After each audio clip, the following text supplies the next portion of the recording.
آپ کو بتا رہا تھا کہ امجد اسلام امجد صاحب نے خانہ کعبہ کے سامنے بیٹھ کر بہت سی دعائیں مانگی، تو ایک انہوں نے اپنے کالم میں لکھا ہے کہ میں نے ایک اور دعا بھی مانگی، اور اس دعا کو مانگتے ہوئے مجھے بڑا اچھا لگا، اور وہ دعا کی تھی کیا تھی؟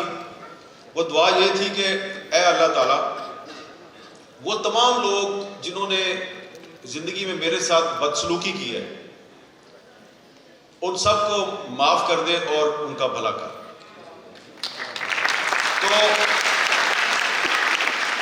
یہ جو ہے نا بات، یہ میں آپ کو ان کی بتانا چاہتا ہوں کہ انہوں نے اپنی موت سے چند دن پہلے اللہ تعالیٰ کے گھر میں بیٹھ کر ان سب لوگوں کو معاف کیا جنہوں نے ان کے ساتھ بدسلوکی کی تھی، اور ان کے لیے خیر کی دعا کی۔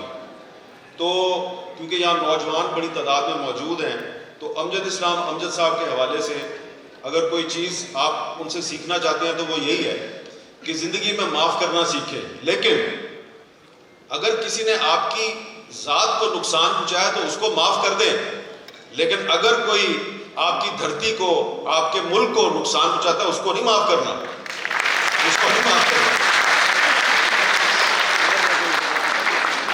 میں احمد شاہ صاحب کو اور ان کی ٹیم کو بڑی مبارکباد پیش کرتا ہوں کہ انہوں نے شہر لاہور میں یہ ادب کا میلہ سجایا، اور جیسا کہ وہ آپ کو بتا رہے تھے کہ وہ کہہ رہے تھے میں سندھ کا بیٹا ہوں، میں کراچی سے آیا ہوں۔ بڑی اچھی بات ہے، کراچی کے لوگ، سندھ کے لوگ ادھر آئے اور پاکستان کی سب ثقافتوں کو اکٹھا کر کے ایک خوبصورت گلدستہ آپ کے سامنے پیش کر رہے ہیں۔ لیکن میرے پاس ایک سیکرٹ ہے ان کے بارے میں، ہوں تو میں ذات کا صحافی نا، تو شرارت سے باز تو نہیں آؤں گا۔ یہ سندھ کے بیٹے ضرور ہیں، لیکن ان کا گاؤں جو ہے وہ خیبر پختونخوا میں، تو یہ گاؤں ان کا خیبر پختونخوا میں ہے، اپنا لیا انہوں نے سندھ کو اور دل اپنا لاہور کو دینے آئے ہیں۔ تو انہوں نے اپنی ذات میں 3 صوبوں کو اکٹھا کر لیا، اور سٹیج پہ بھی ماشاءاللہ کافی بڑے بڑے لوگ اکٹھے کر لیے ہیں۔ صرف ایک میری چھوٹی سی گزارش ہے، اگر آپ برا نہ بنائیں، کہ یہ جو سٹیج ہے نا، اس پر سندھ بھی نظر آ رہا ہے، پنجاب بھی نظر آ رہا ہے، بلوچستان نظر نہیں آ رہا، البتہ ایک لاہوری بلوچ بیٹھا ہوا ہے شاعری صاحب کی صورت۔ تو یہ بات میں نے اس لیے کی ہے کہ جب ہم بلوچستان جاتے ہیں یا بلوچستان کے لوگ ہمیں ملتے ہیں تو یہ لاہور والوں کو پتہ ہونا چاہیے، کیونکہ ہم لاہور میں بیٹھے ہیں، آپ کو پتہ ہونا چاہیے کہ آپ کے بارے میں کون کیا سوچتا ہے۔ یہ آپ کو جب تک آپ وہاں نہیں جائیں گے آپ کو پتہ نہیں چلے گا، کیونکہ میڈیا پہ تو آپ کو نہیں پتہ چلے گا، میڈیا جو ہے اس پہ اتنی آزادی نہیں ہے جتنی آپ سمجھتے ہیں، ایک غیر اعلانیہ سنسرشپ چل رہی ہے پاکستان میں۔ اور آپ نے کبھی سنا ہے کہ ملتان کی سائٹ پہ لوگ ایک بات کہتے ہیں، اساں قیدی تخت لاہور دے؟ سنا ہے کبھی؟ نہیں سنا۔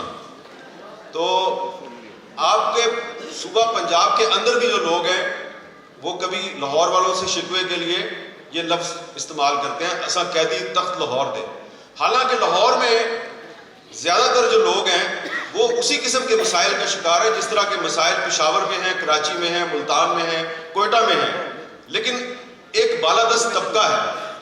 وہ بالادست طبقہ جو ہے اس کو آپ ظالم کہتے ہیں، اس کی نہ کوئی ذات ہے، اس کا نہ کوئی صوبہ ہے، وہ صرف ایک طبقہ ہے۔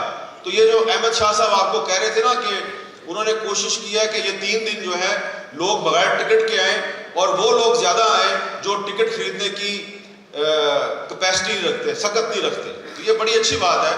لیکن احمد شاہ صاحب سے گزارش ہے کہ اگلی دفعہ جب وہ لاہور میں ایسا میلہ سجائیں تو جس طرح وہ کراچی میں بلوچستان والوں کو بلاتے ہیں تو لاہور میں بھی آپ بلوچستان والوں کو بلائیں، اور یہ جو لاہور کے نوجوان ہیں ان کا آپ بلوچستان کے نوجوانوں کے ساتھ ان کا ڈائلاگ کروائیں۔ خیبر پختونخوا کے جو لوگ ہیں، بارڈر ایریاز کے جو پشاور تک نہیں آ سکتے ان کو اگر آپ یہاں بلا سکتے ہیں ان کو بلائیں. اس لیے میں یہ بات کر رہا ہوں کہ لاہور کو پاکستان کا دل کہا جاتا ہے. تو جو دل ہوتا ہے نا اس میں جسم کے سب اعضاء میں کوئی بھی درد ہو تو وہ دل کو محسوس ہوتا ہے. لیکن پاکستان جو ہے اس کے جسم کے کچھ اعضاء جو ہیں ان کا یہ خیال ہے کہ اہل لاہور جو ہیں وہ ان کا درد محسوس نہیں کرتے. تو شاہ صاحب آپ کو وہ درد محسوس کرانا ہے, لاہور والوں نے وہ درد محسوس کرنا ہے اور آپس میں مل بیٹھ کے بات چیت کے ذریعے درد کا علاج بھی دریافت کرنا ہے. اور آخر میں صرف یہ کہوں گا کہ یہاں پر آ کے میرے سامنے جو بہت سے روشن چہرے اور چمکتی آنکھیں نظر آ رہی ہیں تو اس سے مجھے ایک امید پیدا ہوئی ہے کہ پاکستان کے نوجوان جو ہیں کتنے بھی مشکل حالات ہوں ان کے حوصلے بلند رہتے ہیں. اور اس وقت جو حالات ہیں وہ آپ کے سامنے ہیں. یہ باہر سے اندر آتے ہوئے کچھ 6-7 لوگوں نے مجھے پوچھا, کسی نے پنجابی میں, کسی نے اردو میں, ہمارا کیا ہوگا, کچھ بہتری کے آثار ہیں یا نہیں. ایک پولیس والا مجھے باہر ہو کے کہتا ہے اور سر جی ساڈا کی بننا ہے. تو بڑے حالات شاہ صاحب خراب ہیں. تو ان حالات میں آپ نے یہ ایک میلہ سجایا ہے, تو یہ میلہ جو ہے اس میں جو گفتگو ہوگی وہ بہت کھل کے گفتگو ہونی چاہیے. اپنے دل کی ہر بات آپ یہاں پہ کر دیں اچھی نیت کے ساتھ, اور نیتوں کا پھل اللہ تعالیٰ دیتا ہے.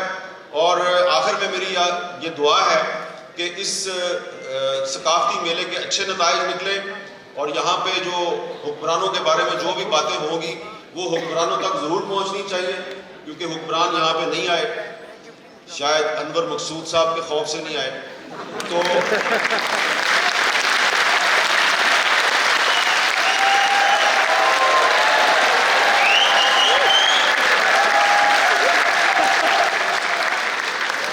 میں نے انور مقصود صاحب کا ذکر کیا, مولا جٹ کا ذکر تو نہیں کیا.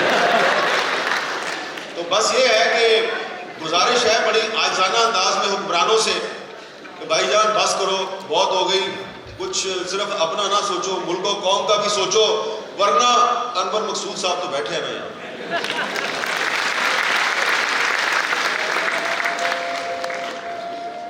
شکریہ جناب حامد میر صاحب. میں گزارش کروں گی, ایک بہت قداور شخصیت, آپ کا خانوادہ صدیوں سے ادب و ثقافت سے جڑا ہوا ہے, بہت بڑے اسکالر ہیں, کئی کتابوں کے مصنف ہیں, جناب فقیر اعجاز الدین صاحب تشریف لائیں اور اپنا قیمتی مقالہ پیش کرنا.